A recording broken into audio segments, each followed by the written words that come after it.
কারে বিশ্বাস করবেন? কে হবে আগামীর নেতা? আমাদেরকে স্বপ্ন দেখাবে। সব যেন কথার আড়ালে নিজেদের সুযোগ সুবিধা আখের গোছানোতে ব্যস্ত এনসিপির প্রথম সারির কেন্দ্রীয় নেতা যারা এমপি হয়েছেন বা হন নাই, প্রত্যেকের ক্যারেক্টার যদি আপনি বিশ্লেষণ করেন, হাসনাত আব্দুল্লাহ, তাসনিম জারা, এই দুইজন ছাড়া বাকিদের প্রত্যেককেই আপনি দেখবেন আঙুল ফুলা কলা গাছ। এর মধ্যে হান্নান মাসুদ, যার জন্য ফেরি মাঝপথ থেকে ঘুরে নিয়ে আসা হয়েছে, বিতর্ক গেল। আচ্ছা, এবার কাফি হুট করে আমাদের মধ্যে কন্টেন্ট ক্রিয়েটার, তবে একটু কি বলা হয় যে ধরেন চাপা চোপাতে একটু বেশি মারেই, যাই হোক কন্টেন্টের বেলা এটা মানানসই ছিল, কিন্তু এখন তার বিরুদ্ধে যে অভিযোগ আসছে যে খেপুপাড়া সরকারি মডেল প্রাথমিক বিদ্যালয়ের রেকর্ডভুক্ত জমি দখল করে রাস্তা নির্মাণ করছে। কেন? আসুন দেখে বিস্তারিত।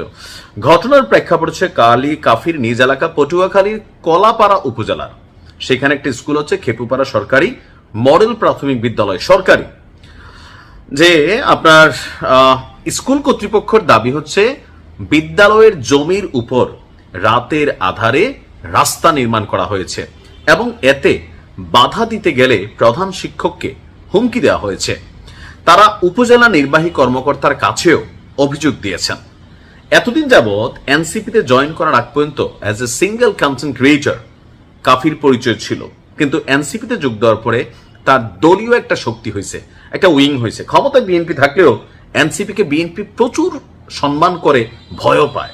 নাসিরউদ্দিন পাটোয়ারি তারেক জিয়াকে প্যাকেট কইরা লন্ডন পাঠাই দেবে বলার পরেও বিএনপির যখন অবস্থান আমি বুঝছি, নাসিরউদ্দিন পাটোয়ারির মির্জা আব্বাসের ইস্যুতে নাসিরউদ্দিন পাটোয়ারির বিরুদ্ধে যখন মামলা করতে গেছে, মামলা নেওয়া হয় নাই, তখনই বুঝছি বিএনপি সরকার আসলে এনসিপিকে কি পরিমাণ সমীহ করে।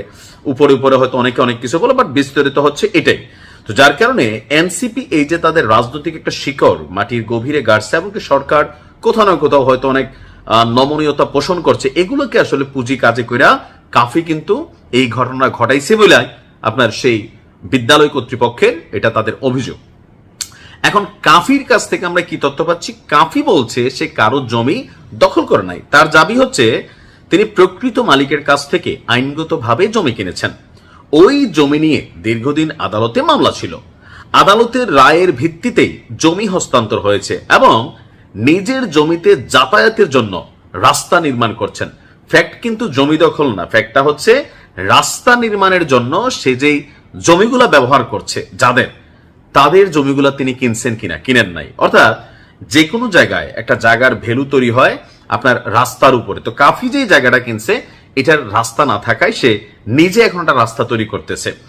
অন্যদিকে বিদ্যালয় কর্তৃপক্ষের বক্তব্য হলো জমিটি এখনো সেই স্কুলের নামেই রেকর্ডকৃত এবং আদালতের রায়ের বিরুদ্ধে আপিল তারা বিচারাধীন অবস্থায় আছে। তাদের মতে আপিল নিষ্পত্তির আগেই ওই জমিতে রাস্তা নির্মাণ করা উচিত ছিল না। বিষয়টি প্রশাসনের নজরে এই মুহূর্তে আছে। তো এখন পর্যন্ত কোনো আদালত বা সরকারি তদন্তে যে জমি দখলের বিষয়টা নিয়ে একটা সাংঘর্ষিক অবস্থান আজ চূড়ান্তভাবে সামনে আসে নাই। তো এই মামলা বিশাল একটা জটিল। তবে আমার কাছে মনে হয়েছে কাফি চাইলে অন্য জায়গায় জায়গা কিনতে পারতো, একটা স্কুল কর্তৃপক্ষের জায়গা, এটা নিয়ে একটা মামলা চলমান। এটা তো একটা মানে জনকল্যাণমূলক কর্মকাণ্ড, একটা স্কুল, হয়তো তারা জায়গাটা বাড়াচ্ছে খেলার মাঠের জন্য বা সামহাও যে কোনো কিছু একটা হয়তো বা আছে। তো সেই ক্ষেত্রে কাফির অন্তত এই জায়গাতে হাত দেওয়া উচিত হয় নাই।